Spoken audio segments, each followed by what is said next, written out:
Any questions? I think it's pretty simple. All good? You ready, Wade? Yes, sir. Permission to begin. This place is kind of weird. It makes me feel like it's like a big stage. All right.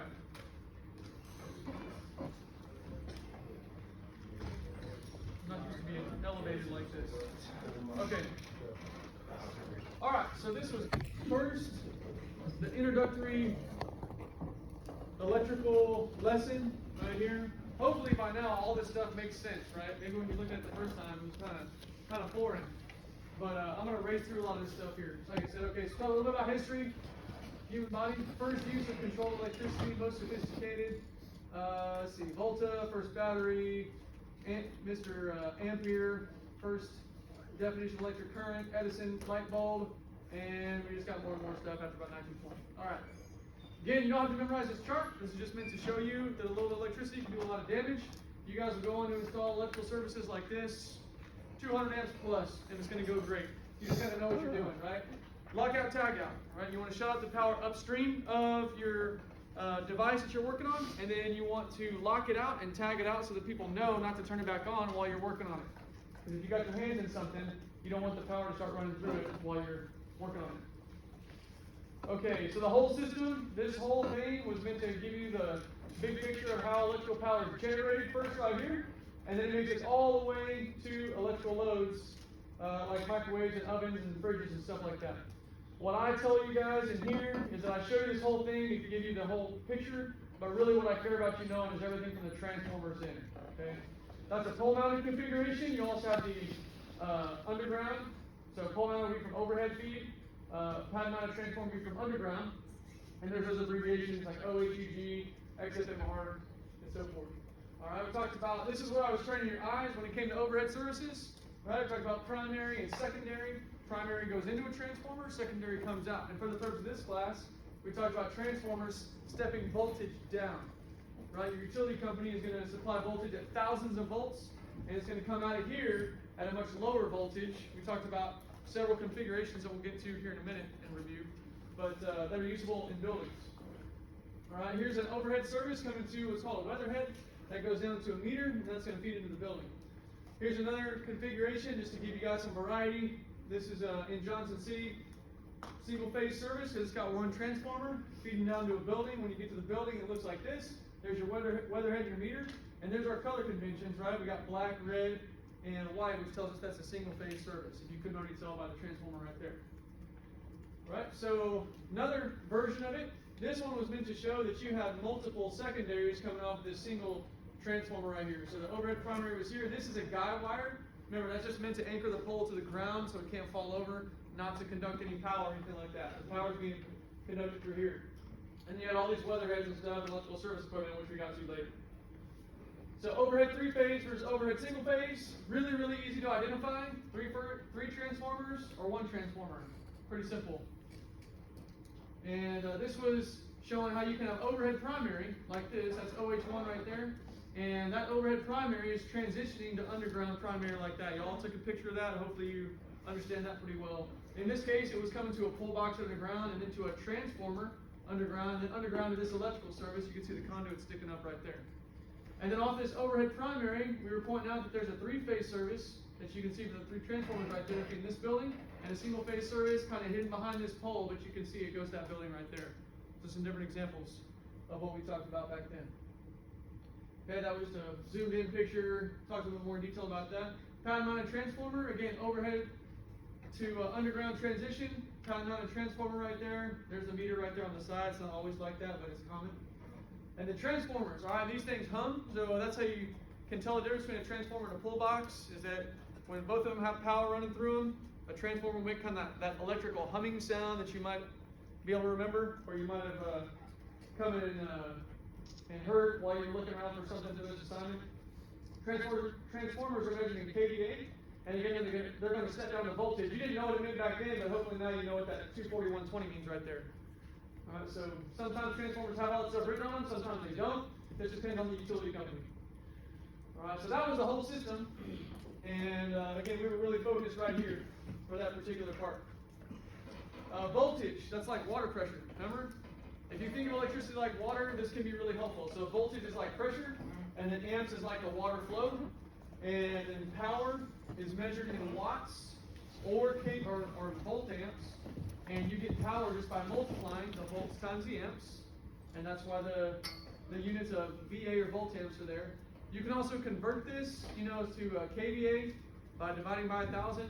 You also have kilowatts and you have megawatts, and the M here, as opposed to our past units like plumbing and mechanical, where the M was a Roman numeral meant 1,000.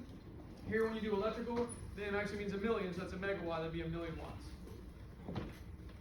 All right, this was just a slide to get you to understand how electricity doesn't really look like a big problem if you don't know what you're looking at. But an open transformer like this, should be like a burning car in the middle of the road to somebody. If that'd be the equivalent. This could do as much damage as that. So that was off of that one. Any questions while I switch over to the next one? Nothing? That's all crystal clear, Pierce? Okay, all right, good. Just want to make sure. All right, let's switch over to the next one.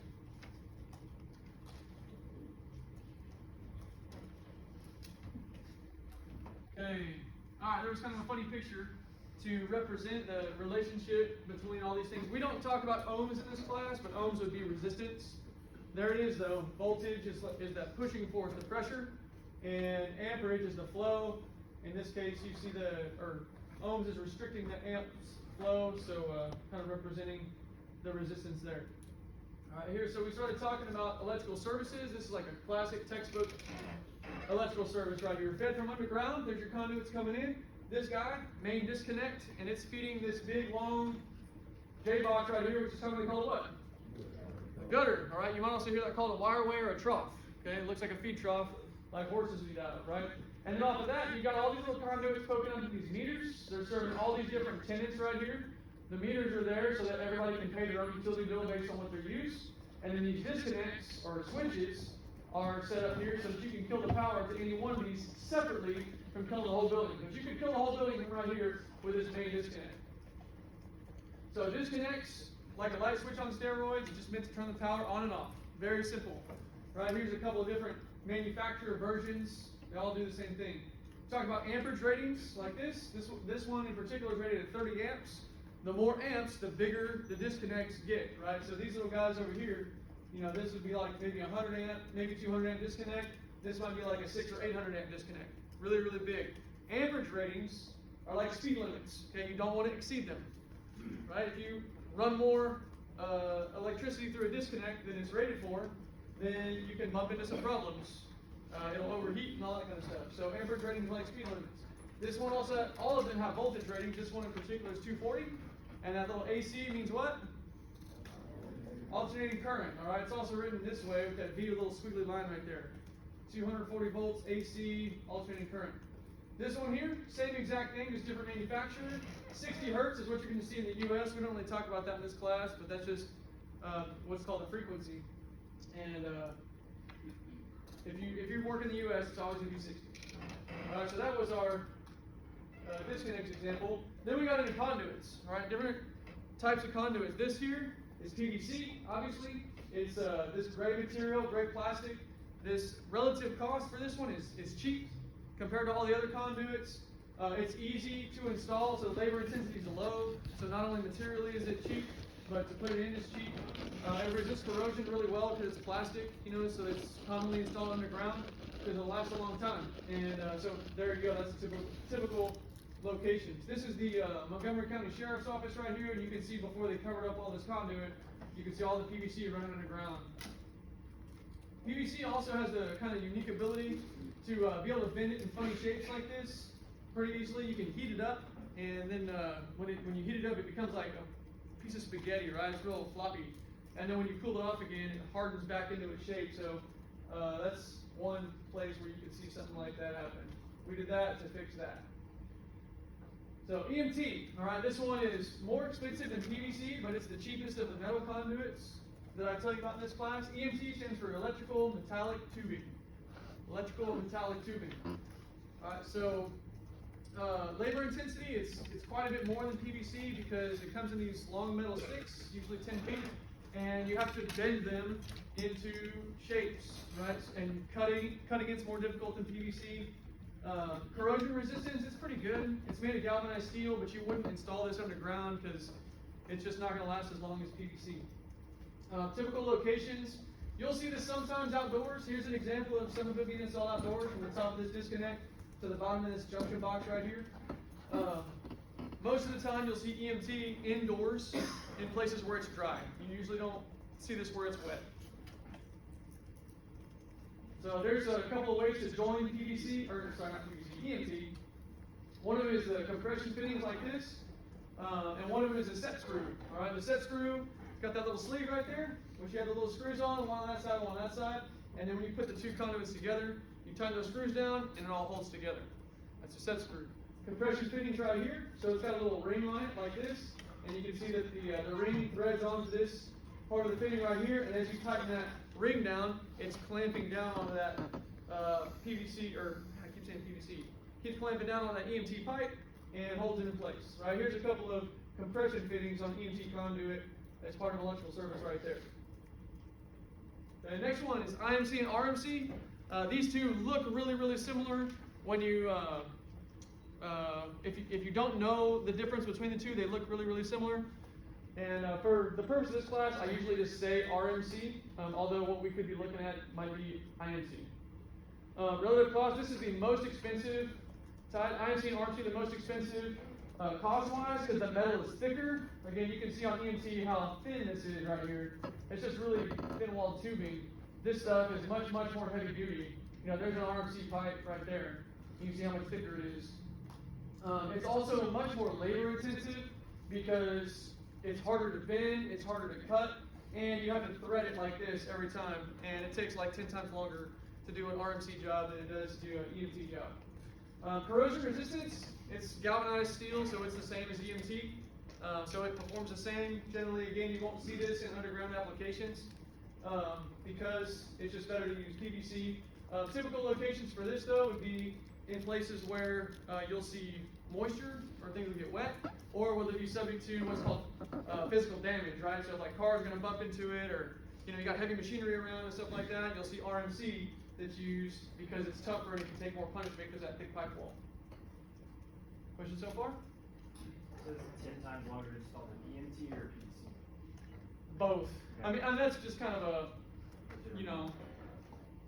it's not going to be the case all the time, but it's just a lot more effort to put in RMC than either of the other two. Is that all for now? Good, Jack? Joe? Joe. Ah, man. I keep mixing your first name and your last name together. His name's Joe Fishback. I keep calling him Jack. Alright. Conduit bodies, alright?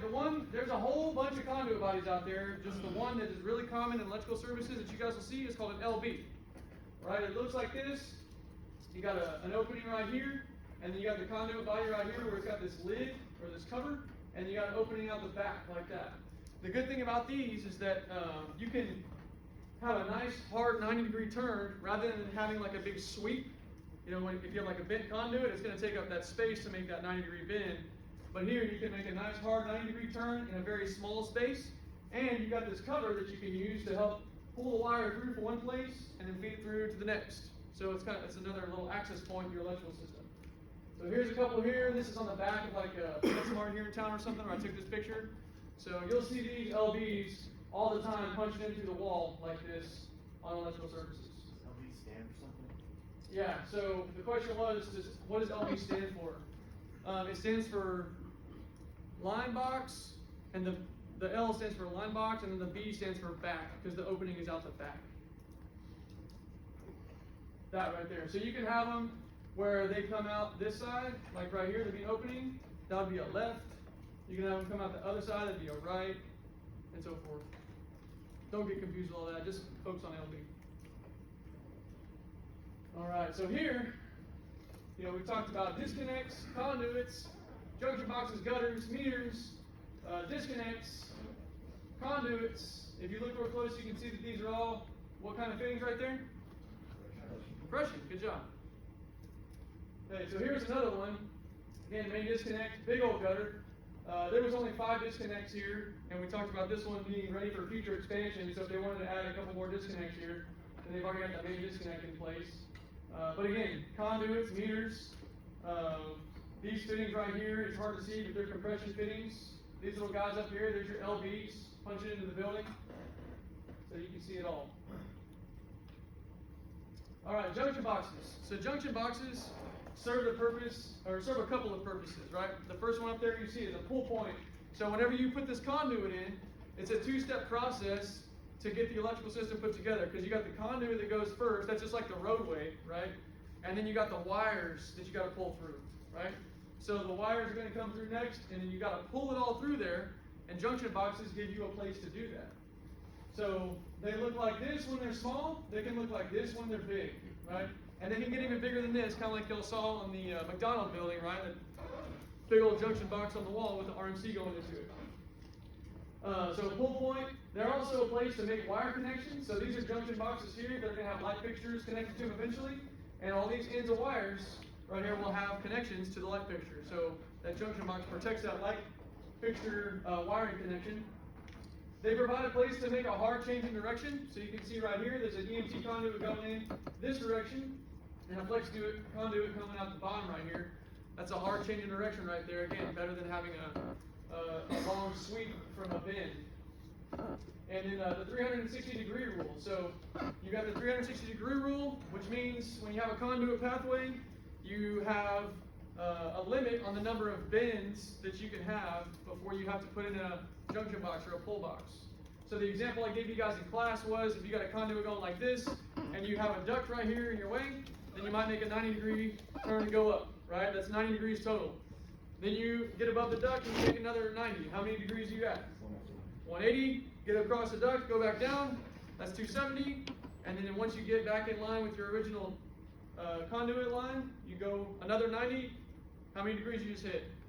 That's 360. You got to put a junction box right there, okay?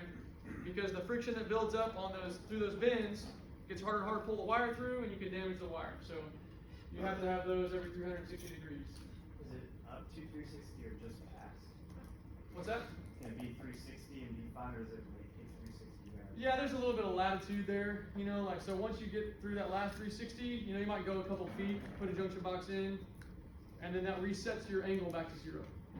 After 360. Yeah. You're not allowed to go 361. Does that make sense? Did I answer your question? Yeah, like your final connection will be at 360. Oh, yeah. Yeah. Everybody else good? Avery.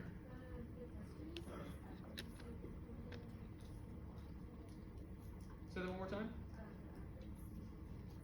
Yeah, okay, so Avery's asking about FMC. That's, I think, maybe 1 or 2 more lectures later. That stands for flexible metal conduit. That's just, it's that right there. But I'll talk about it more later at some point. I can't remember how far it is. Okay. Oh, pull boxes. So these do the exact same thing as junction boxes. In fact, you might hear people say pull box and actually be talking about what I just showed you as junction box, or vice versa, right? It's just interchangeable terms. But generally speaking, pull boxes are usually outside and in the ground, right? That's not a hard and fast rule, but that's generally how I've heard it used in my, experience and what I'm used to. So I'm showing you some that are outside and in the ground in this case. You can see here, this one's got some PVC conduits going to it, a little concrete pull box right there.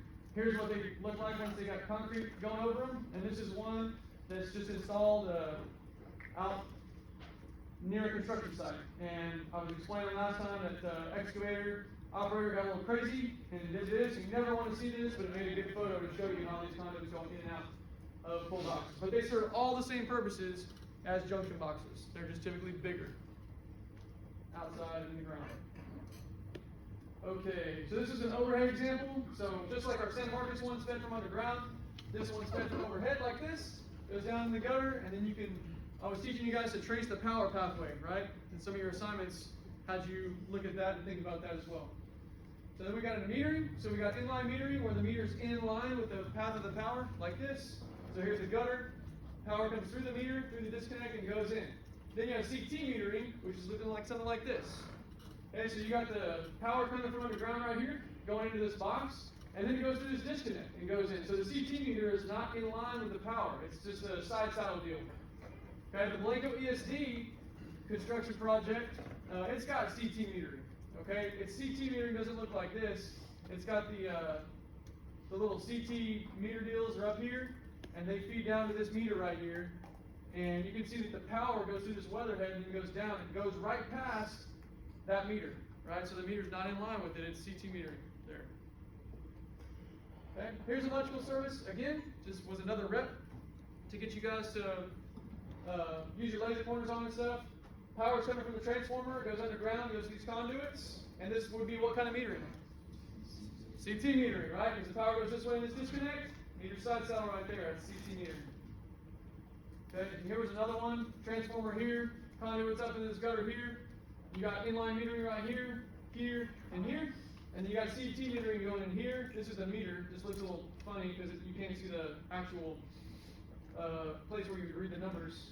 This would be a CT meter box right here. Power's going like this. Power's going like this. Get metered here. Questions? Hank? What's CT stand for? Current transformer. So the name doesn't really have anything to do with waves. Say that again? The name doesn't really have anything to do with the waves. No. No, I mean, if you want, strictly speaking, all these meters are current transformer meters, right? But we don't call these CT meters, we call these CT meters. All right, panels, these are where, if your feeders and your electrical services are like your big highways that come and hit the building, and then panels are like the highway interchange, right? Where there's all the little exit ramps and people start going off in different directions to the smaller roads that are gonna take you to, you know, your houses and grocery stores and post offices and stuff like that. Each one of these circuit breakers in here is like an exit ramp off the road. All right, so you have these different sizes as well. So you got, like, for instance, 20 amp here, 15 amp here, and hopefully now you can recognize these as either single pole or two pole. Right? Here's a single pole breaker, here's a two pole. And again, on these, you don't add these numbers together on a two pole breaker. That's a 40 amp breaker, not an 80. Okay, any questions on that stuff?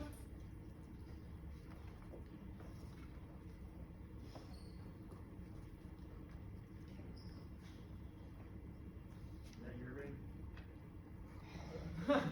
Class of 35 and 39? No, that's not mine.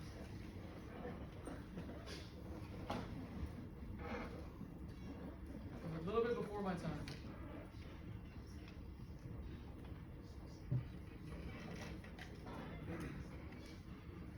Okay, so then we went, let's see.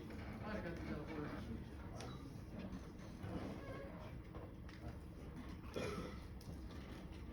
Yep.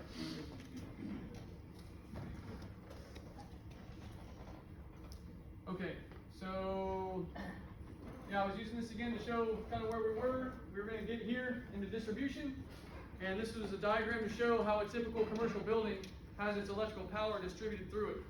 All right, so here, power comes in from the utility, thousands of volts, that's kV, kilovolts. This is kind of an unusual way to do it, but that's how this picture shows it. The transformer's in the building, that's kind of weird, you won't normally see that.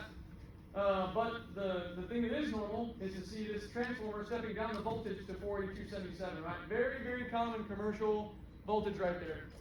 And then from here, this is kind of like the brain, you know, the switchgear. I mentioned like switchgear is like a big panel. You can also think of it like the interchange I mentioned, or like your brain. Just like your brain starts sending signals to all different parts of your body. All right, so the switchgear is doing the electrical power. All right, it's got power going up to the top of the building where the HVAC is, running at 4277. But each of these floors also needs to have power for branch circuits that you can say plug a laptop into, or 120 volt light fixture, or a microwave, or whatever.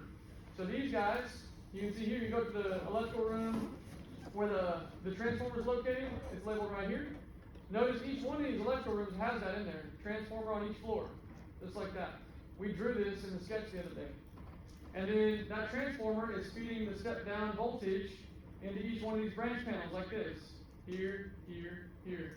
And then these little lines coming off these branch panels represent all the little branch circuits, right? The little small roads that are going to go out and feed everything, right? So that's how power is distributed in the building. Electrical rooms on every floor. And then you got different transformers and panels to split the power up going in different directions. Okay, here's a switch gear, or pictures of switchboards. This is one that's still being worked on right here. And this is one that's pretty much all done. You can see how this one here has all the covers and everything on it. Switchboards have the large breakers. These are like big highway entrance and exit ramps. Big old breakers in them like that. That's one big breaker right there. You can see there's several large breakers in this switchboard here. And they got these big old covers on them. They don't have doors on them like the panels do, right? Panels were different, right? They got these doors on them. They're smaller, have smaller breakers. They got the door, and the dead front is this part right here. So if you were going to take this big metal plate off right here, that thing's called the dead front, and it would show you all the guts that are inside that panel that we've looked at before. Okay, here's the difference between MCB and MLO. So MCB, what does that stand for? Main circuit breaker. MLO? Main lug only, right? Kind of a weird name. Basically, main lug only means there's no main circuit breaker, right? Here's your main circuit breaker right here. Here's your MCB. Notice this one doesn't have it here or here. And remember, MCBs, that main circuit breaker can be on the top or the bottom, right? It's not going to be the same all the time, like this guy. Okay, so here are some open panels. Once you take the dead front off, this is the kind of stuff that you'll see inside. And hopefully by now you've learned how to recognize a few things. Which takes us to this guy. All right, I spent a lot of time on this. I'm not going to spend nearly as much time now as I did before. But this chart is really useful because it tells you, it helps you organize everything into the different phases of systems that we talked about, right? So you got single phase and your two versions of three phase. You got your L and your H, which correspond to your different voltage configurations, right? The 48277 and the 208-120. Okay, you see the different uses or typical uses there. You can see what the transformers will often look like in these different cases. And you got your phase color conventions. And then finally, you've got like one pole, 2 pole, 3 pole. And these columns tell you what type of circuit and the voltage and phase is going to be in that circuit. This is really helpful because anytime you see a single phase here, if you are asked a question or in the real world somewhere, this tells you you're going to use your single phase power equation, right? If you see 3 phase there, that tells you you're going to use your 3 phase power equation for that circuit, right? And the number of hot wires is down here, which is the same as how many poles you have. So the number of poles and the hot wires are always the same. Okay, so looking at this, the one on the left was a 240-120 single phase, and you notice it's just got the black and the red phase wires there. The one on the right is a 120-208 or 208-120 because you got black, red, blue. This one here, this again is a 240-120 or 120-240. Again, those numbers will be interchanged by different people. They just mean the same thing. Doesn't mean anything different. And same with the 3-phase voltages. You could say 4277 or 277-480. Even me, I'll switch them back and forth and not even really think about it, right? But I'm talking about the same thing. But there's your brown, orange, yellow, and you know that that's brown, orange, yellow because that's the phase color convention for 4277, right? Remember, brown, orange, yellow, B-O-Y, spells boy, kind of an easy way to remember it. So then you got, to your panels, you're always going to have a feeder, right? The feeders are like the big highways coming in each panel. And then from the panel, you got all these little extra ramps that go everywhere, and they lead through branch circuits. Right, so you see the feeder coming in here through this panel in Francis Hall. It hits the main circuit breaker, and then it goes and feeds all these other smaller circuit breakers their power. And each one of them has got wires that are leading through all these little conduits called branch circuits. I'm going to pause and make sure nobody's got any questions. This one here? Yeah. He was asking, is this MCB? The answer is yes. Because there it is right there. Yeah, he asked, is there a ground bar in there? Or are you talking about this? Yeah, so this here, this is a ground bar for Francis, or one of the ground bars in Francis Hall. It's part of the grounding system. And I don't know if you can, yeah, you can't see it on, this, it's not doing it here, but these wires, for instance, these are helping to ground the transformers that are in those electrical rooms. So if you were to be able to step back and see this whole transformer right here, out of the back of it, you would see a ground wire, and that's what's clamped down right here. And then that one's got a wire that goes down. You see how it goes through the floor right there? Goes down to the first floor, and eventually goes to a ground run. Colson. In the sketch the other day, and this ties into like inside transformers. Yeah. You went from 480-277 stepping down to 208-120, both 3 phase. Can I Yes. just, is there any math involved there, or just like, can That's it. Yeah, so for those of y'all that may not have heard Colson's question, in the sketch, let me just bring that up. In the sketch we did the other day for a commercial building,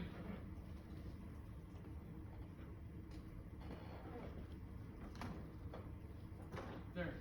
In the sketch we did for the commercial building, you know, he's talking about something like this, where we had, for instance, H2 was our 48277, right? Everything in red was 48277, and everything in green, 208120. So here, 48277 goes into the transformer, and the transformer steps down the voltage, and if you push the voltage down, what happens to the amperage? It goes up. It's like a seesaw, right? Push the voltage down, the amperage goes up. So it's going to come out here, you know, into L1 in this case, or L2 in this case, right, out of the transformer. The voltage is going down, but the amperage is going to be higher. And if you came on my tour last week, then you saw this. I showed you a transformer. You can actually see the conduit and everything gets bigger coming out of the transformer because the amperage had to get higher. And what drives wire size? Amps, right? So if you come on Wednesday, I'll show you too. That answer your question, Colson? All right.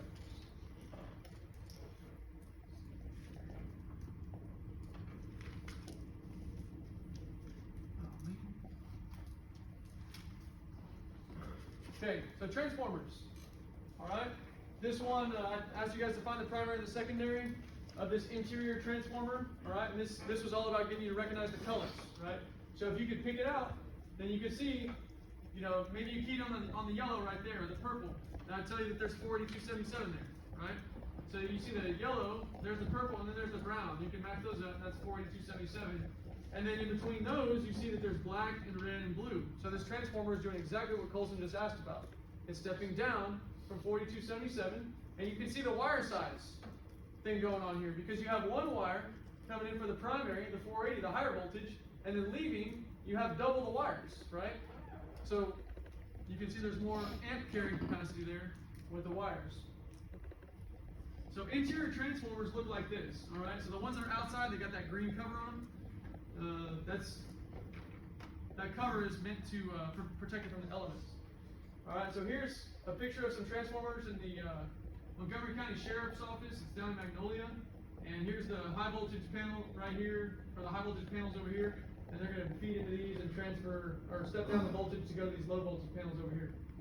Here's one in Francis Hall. In this case, the feeder's coming in from down below. Here, you can see this too. Notice that this conduit is smaller than this one coming out right here.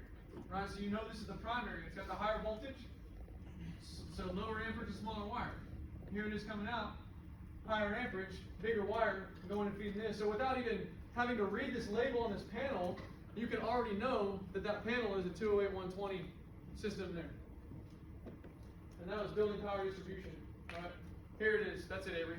Flex conduit right there. That's another name for that would be flexible metal conduit, or FMC. That's what you were looking for. Okay, so flex conduit is kind of easy to confuse with MC cable because they look very similar. Right? Flex conduit does not come with the wires installed in it though. Right? MC cable, you buy it and it's got that wire in there. It's both of these kind of have that vacuum hose look to them, where they got these ribs on the outside. But again, MC cable comes with the wires already installed in there, and so MC cable is quite a bit more expensive to buy it. Right? So the material cost is high. But what happens to the labor cost with MC cable? It's low, right? It's like flex duct. It's really easy to run it everywhere, and it's kind of like running hose through your attic, or running hose through the walls, just like this. So it's real low labor cost. So you might see people kind of figuring out what the cost benefit is between doing conduit and wire, right? Which would be lower material cost, right? Because the conduit and the wire separately cost less than the MC cable. But it's much more labor to install the conduit and wire, because you got to bend it, put it all in there, pull the wire through. MC cable's already got that done. So sometimes it makes more sense to use MC cable. Sometimes it makes more sense to do conduits and wire. Romex, good old Romex. All right, you'll see this in residential applications all the time. That's what this is right here. And Romex is just a brand name, right? It's kind of like we call Kleenex, or we call all the tissue Kleenex.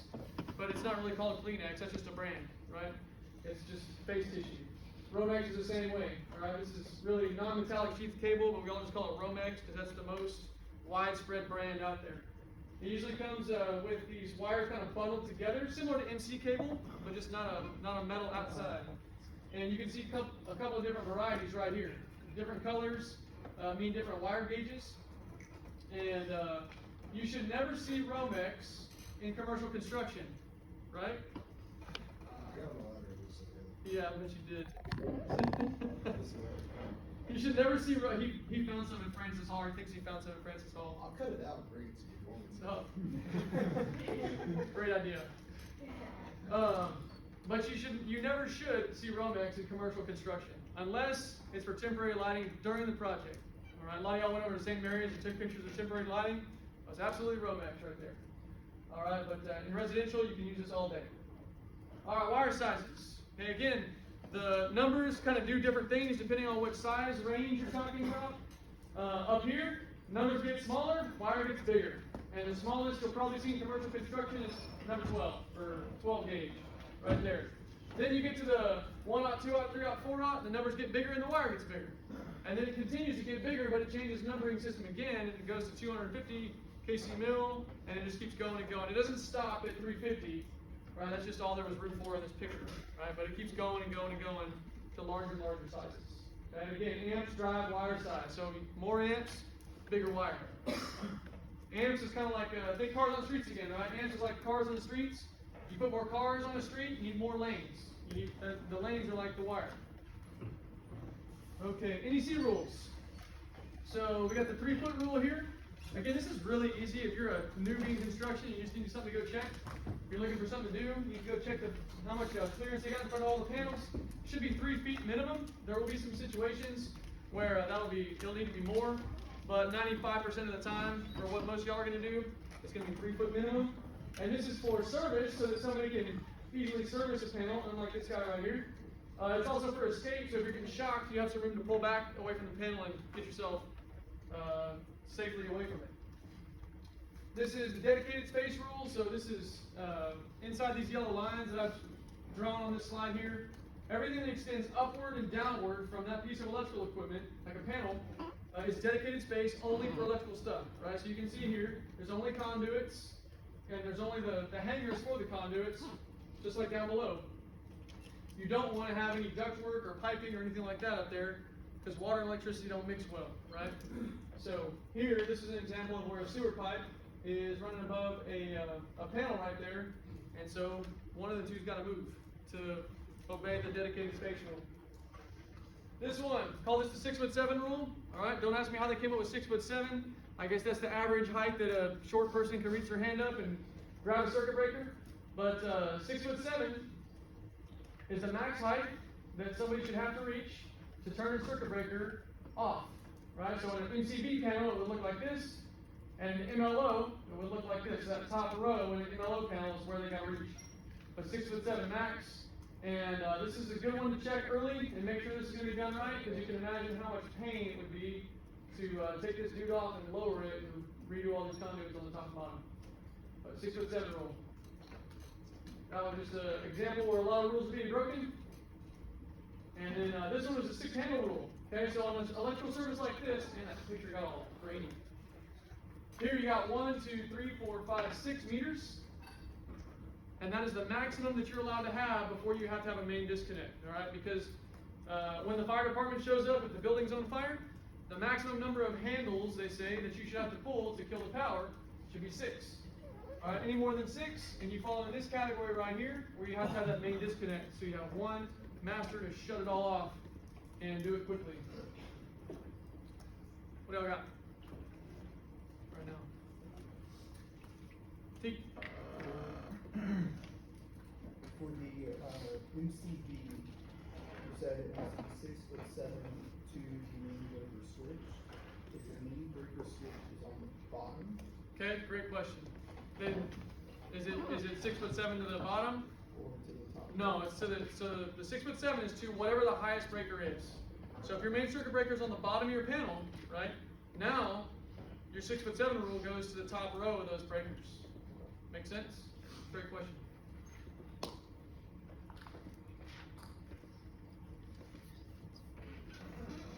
Okay, we'll roll to the next one.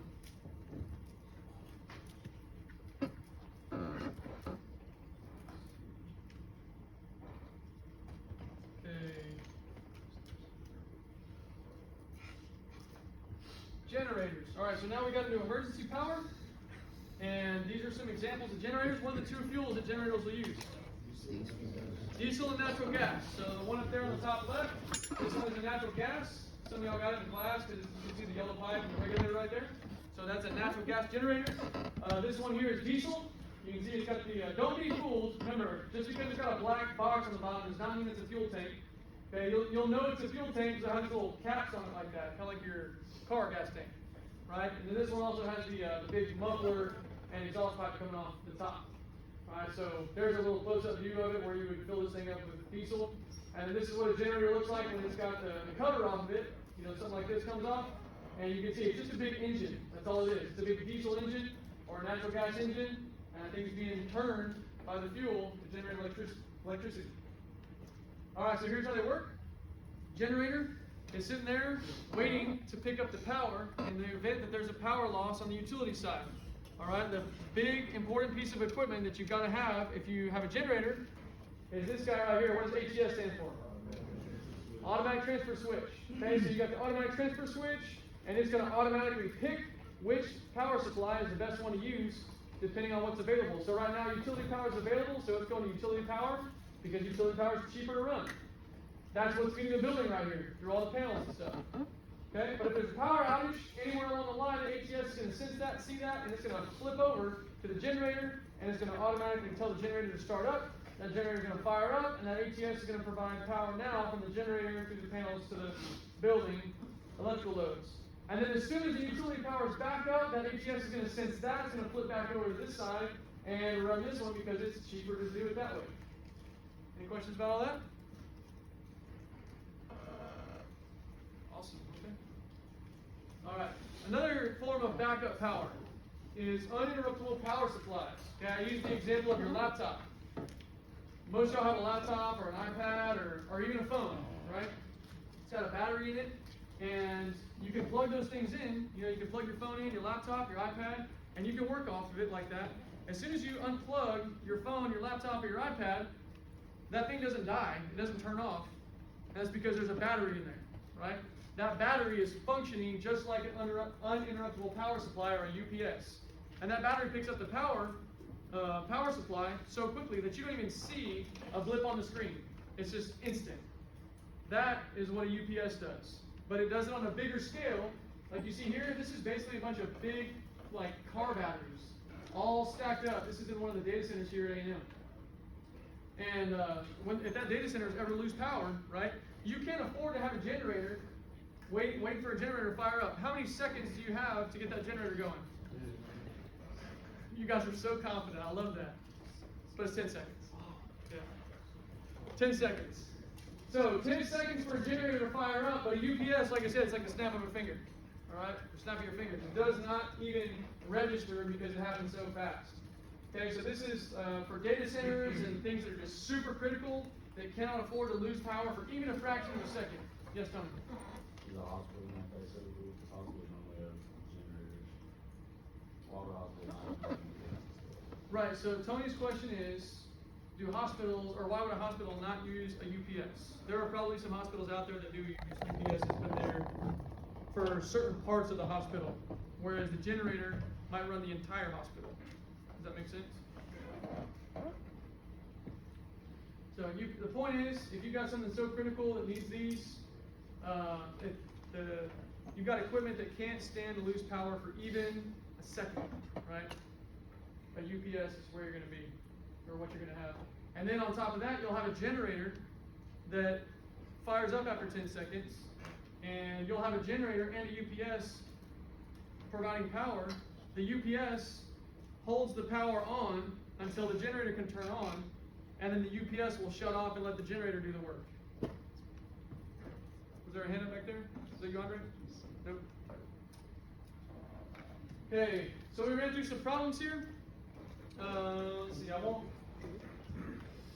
go into all the detail that I did before, but the phase on this, single phase, how many wires would be here? 3 then 4.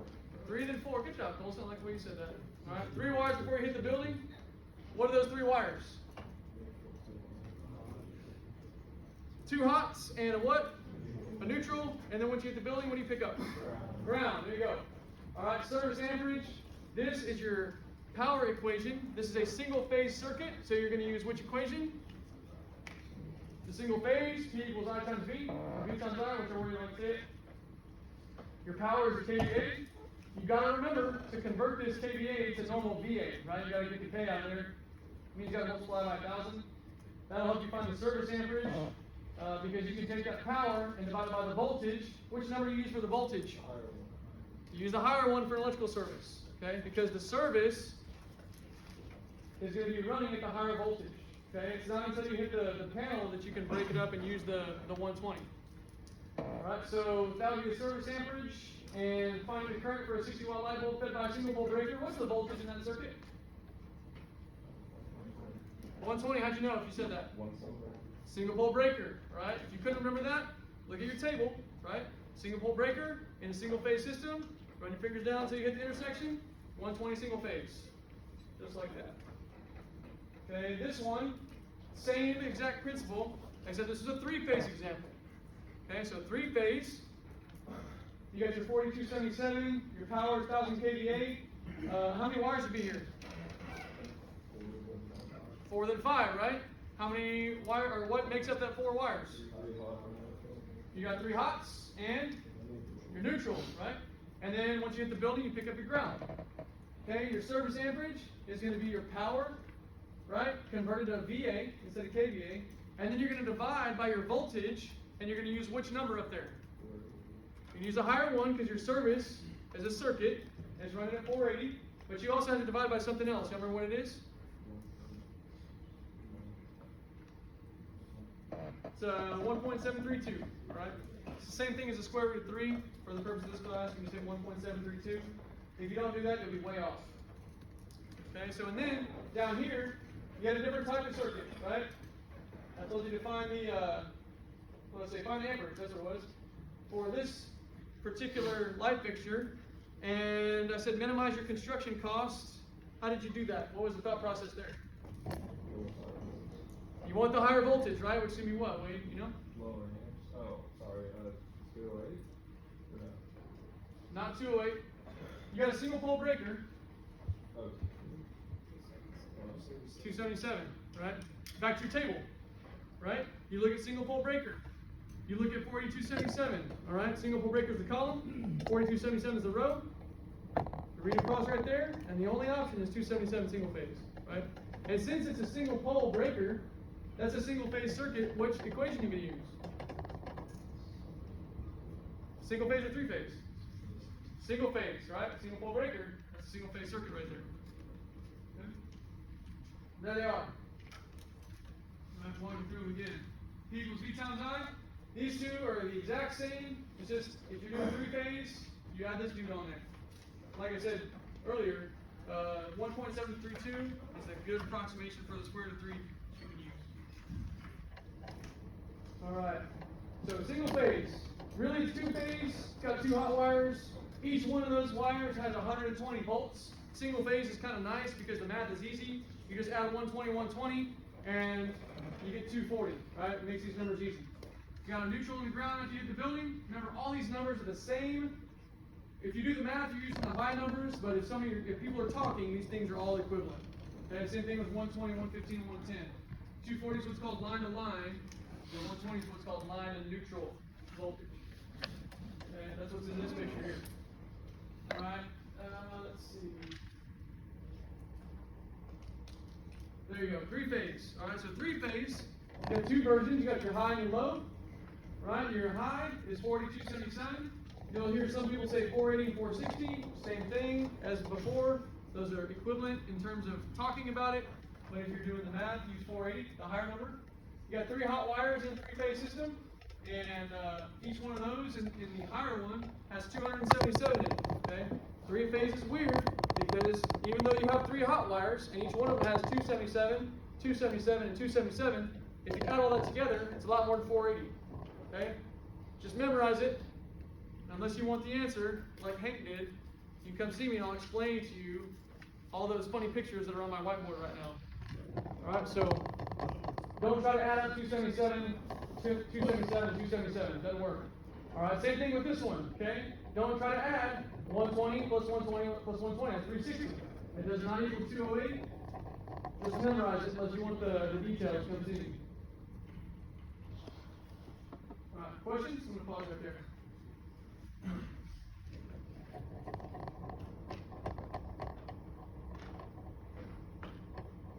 Man, y'all seem tired, what's going on?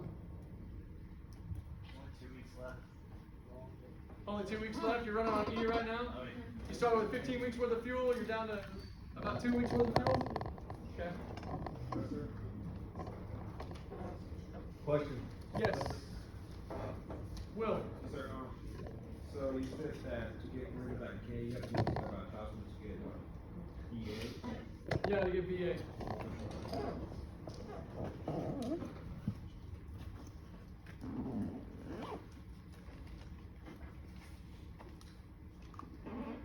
Good, Will? Yes, sir. No problem. Make sure. Okay. That was that one.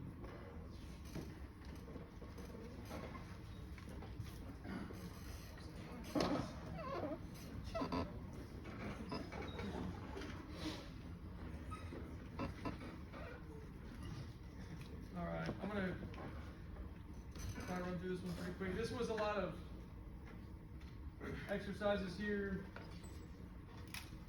E equals P times T.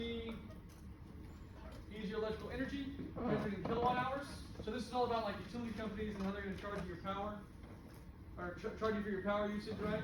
Power again is VA in watts times in hours, and to calculate the money that you pay, this E is the same E from up here, just in kilowatt hours. Dollars is the money you pay to utility company. E is electrical energy, and R is the rate that you get charged in dollars per kilowatt hour. Okay. Does anybody want to see this all again?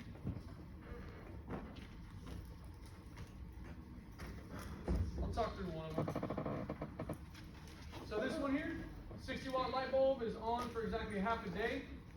Alright, so what energy is consumed in kilowatt hours? So that's E equals P times T. So in order to find P, you got your 60 watts right there, it's given to you. Your T is up there, it's 12 hours because it's half a day. So E equals P times T, that's 60 times 12, that's 720. And when you, that's 720 watts, or watt hours, sorry. To convert that to kilowatt hours, how do you do that? 720 watt hours, how do you convert that to kilowatt hours? Divide by 1,000, right? Gives you 0.72 kilowatt hours. So that's the answer to the first one, alright? What energy is consumed in kilowatt hours is 0.72 kilowatt hours. And then the next one, how much do you pay for that usage? This is pretty simple, because I give you the rate right there, 10 cents a kilowatt hour, times 0.72 kilowatt hours is 0.072 dollars, right? It's basically 7 cents. That's what we did in class. It feels weird to talk through these. I feel like it's not that effective. Yeah. Okay. Well, in that case, I'll open up for questions then. Again, I got the drawings, the sketches, whatever you guys want. Feel free to leave if you need to. You got something else to do? I'll hang tight and answer what I can.